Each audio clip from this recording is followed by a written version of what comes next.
Hi hello నమస్తే welcome to BRK health. నేను miss via Varma. ఈ రోజు మనతో పాటు స్టూడియోలో ఉన్న వ్యక్తి చాలా స్పెషల్ వ్యక్తి. ఒంటింటి వైద్యానికి కేర్ ఆఫ్ అడ్రస్ అండి. చిట్టిబొట్ల మధుసూదన్ శర్మ గారు ఈ రోజు మనతో పాటు స్టూడియోలో ఉన్నారు. Senior ayurvedic doctor. ఇంకెందుకు ఆలస్యం, ఆయనతో మాట్లాడి ఇంట్రెస్టింగ్ అప్డేట్స్ తెలిసేసుకుందాం. నమస్కారం డాక్టర్ గారు. డాక్టర్ గారు, ప్రతి ఒక్కరూ ఆదివారం వస్తే నాన్ వెజ్ వండుకుని తింటారు. ఎలా వేరు వేరు రకాలుగా లివర్ ఫ్రై, అది ఇది, రెడ్ మీట్, ఆ మీట్, ఈ మీట్, అన్ని మీట్లు కలుపుకుని తినేస్తారు. సండే కాకుండా అప్పుడు ఎవ్రీ టైం అయితే సండే తినేవారు, ఇప్పుడైతే ఎవ్రీడే కూడా తినేస్తున్నారు. అసలు నాన్ వెజ్ తినొచ్చా, తినకూడదా డాక్టర్ గారు? అసలు తినడం వల్ల ఎటువంటి ఎఫెక్ట్స్ చూపిస్తుంది హ్యూమన్ బాడీ మీద? నిజంగా చాలా మంచి ప్రశ్నమా. దైనందిన జీవితంలో అంటే డైలీలో మా క్లినిక్లో కూడా చాలా మంది మీరు అడిగినటువంటి ప్రశ్న అడుగుతుంటారమ్మా. చాలా మందికి దీని మీద క్లారిటీ లేదు. అవును డాక్టర్ గారు. కొంతమంది ఏంటంటే నాన్ వెజిటేరియన్ తీసుకోవడం వల్ల ప్రోటీన్స్ ఎక్కువ ప్రోటీన్ పెరుగుతుంది, బాడీ రెసిస్టెన్స్ పెరిగిపోతుంది, డిసీజెస్ రావు అని చెప్పేసి కొంతమంది చెప్తుంటారు. లేదు, నాన్ వెజిటేరియన్ ఎక్కువ తీసుకోవడం మంచిది కాదని చెప్తుంటారు డాక్టర్ గారు. యాజ్ ఏ డాక్టర్గా మీరు ఎలాంటి మెసేజ్ ఇస్తారని చెప్పేసి కూడా మమ్మల్ని అడుగుతుంటారమ్మా. సో మన ప్రేక్షకులకు అందరికీ అవగాహన నిమిత్తము మంచి చక్కటి ప్రశ్న అడిగారమ్మా మీరు. దానికి సంబంధించినటువంటి కొంచెం మెసేజ్ నేను మన ప్రేక్షకులకు తెలియజేస్తాను. తప్పకుండా డాక్టర్ గారు. యాక్చువల్గా ఈ నాన్ వెజిటేరియన్ ని రెండు రకాలుగా చెప్పుకోవచ్చమ్మా బేసిక్ గా. సో జనరల్ గా మా స్థూలంగా నేను చెప్పేది, సో రెడ్ మీట్ అని వైట్ మీట్ అని చెప్పుకోవచ్చమ్మా. అన్ని నాన్ వెజిటేరియనే. రెడ్ మీట్ అంటే ఏదంటే చెప్పుకోవచ్చమ్మా, ఇప్పుడు మేక మాంసం కానీ, గొర్రె మాంసం కానీ, పంది మాంసం కానీ, గేదె మాంసం కానీ, ఇలాంటివన్నీ కూడా రెడ్ మీట్ కిందకి వస్తాయమ్మా. చేపలు, కోడి, వీటికి సంబంధించినటువంటి ఈ మాంసాహారం ఏదైతే ఉందో దాన్ని వైట్ మీట్ అని చెప్పేసి చెప్తుంటారమ్మా. ఇది ఇన్ జనరల్గా. సో రెడ్ మీట్ అనేటువంటి పేరు ఎందుకు వచ్చిందంటే ఆ యొక్క నాన్ వెజిటేరియన్ ఫుడ్కి అందులో మయోగ్లోబిన్ అనేటువంటి ఐరన్ కంటైనింగ్ ఒక ప్రోటీన్ ఎక్కువ శాతం ఉండడం చేత, అది ఎర్రగా ఉండడం చేత వాటికి రెడ్ మీట్ అంటే మేక మాంసము, గొర్రె మాంసము, పంది మాంసము, అదేవిధంగా గేదె మాంసం, వీటన్నిటికి కూడా రెడ్ మీట్ అంటారమ్మా.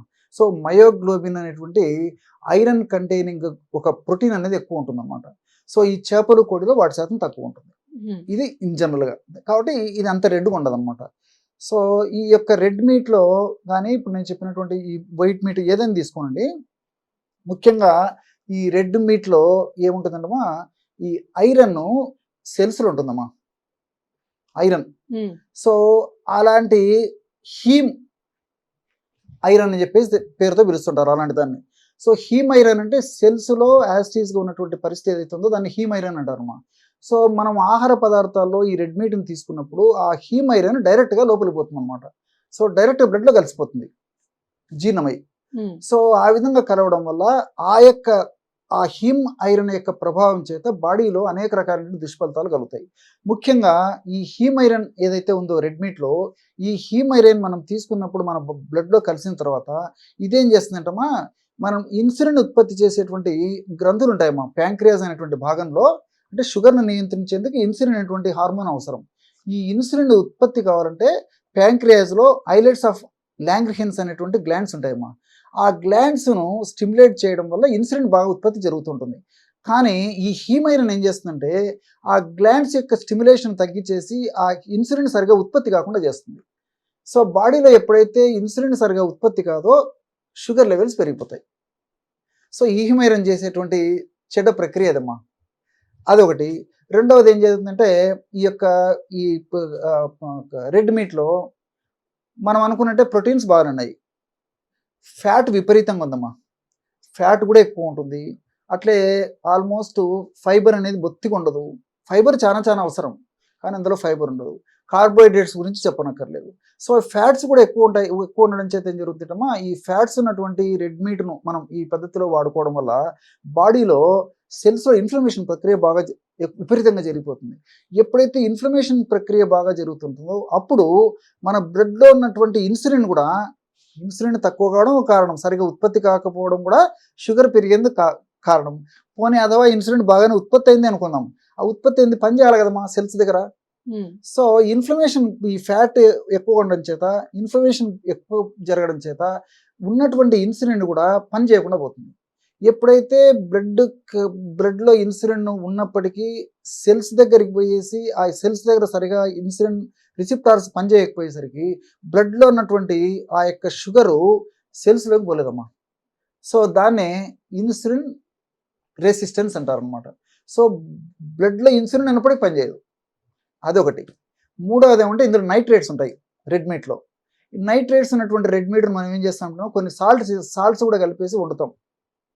దానివల్ల కూడా ఈ ఇన్సులిన్ ప్రొడక్షన్లో తేడాలు వచ్చేసేసి మరి షుగర్ లెవెల్స్ పెరిగేదానికి అవకాశం ఉంటుంటుంది, లేకపోతే చిన్న వయసులోనే షుగర్ వచ్చేదానికి అవకాశం ఉంటుంటుంది. ఇవన్నీ నాణ్యానికి ఒక కోణమే. రెండో వైపు ఆలోచన చేస్తేమా ఈ రోజులో ఏమవుతుందంటే మనం ఈ ఫ్రోజన్ రెడ్ మీట్ని తీసుకొచ్చుకొని వండుకొని తింటున్నామమ్మా. అంటే ఇందులో ప్రిజర్వేటివ్స్, అడిటివ్స్, కలర్స్ ఇవన్నీ కలిపి ఫ్రిడ్జ్లో పెట్టడం కానీ లేకపోతే నిలువ ఉంచేసి అమ్ముతున్నాను అనమాట. సో ఫ్రోజన్ మీట్ అనేటువంటి పేరుతో పిలుస్తున్నారు. సో ఈ ఫ్రోజన్ మీట్ని తెచ్చుకొని మనకి ఎప్పుడు కావాలంటే అప్పుడు దొరుకుతుంది, ఎక్కడ కావాలంటే అక్కడ దొరుకుతుంది, ఎంత కావాలంటే అంత దొరుకుతుంది, ఏ వెరైటీ కావాలంటే అంత దొరుకుతుంది. సో ఇలాంటి ఫ్రోజన్ మీట్ని మనం తెచ్చుకొని వాడుకోవడం వల్ల దీని యొక్క ప్రభావం చేత కూడా ఏమవుతుందంటే ప్రత్యక్షంగా పరోక్షంగా మరి ఇన్సులిన్ ఉత్పత్తి తగ్గడమే కాకుండా ఉత్పత్తి అయినటువంటి ఇన్సులిన్ కూడా సరిగ్గా పనిచేయకుండా ఉండేందుకు కూడా ఈ ఫ్రోజన్ ఫుడ్లో ఉన్నటువంటి ఫ్రోజన్ మీట్లో ఉన్నటువంటి వివిధ రకాల రసాయన పదార్థాలు బాడీకి హాని చేస్తున్నాయమ్మా. ఎందుకంటే ప్రిజర్వేటివ్స్, అడిటివ్స్, కలర్స్ ఇలాంటివి అనేక రకాలు కలుపుతున్నారు అందులో.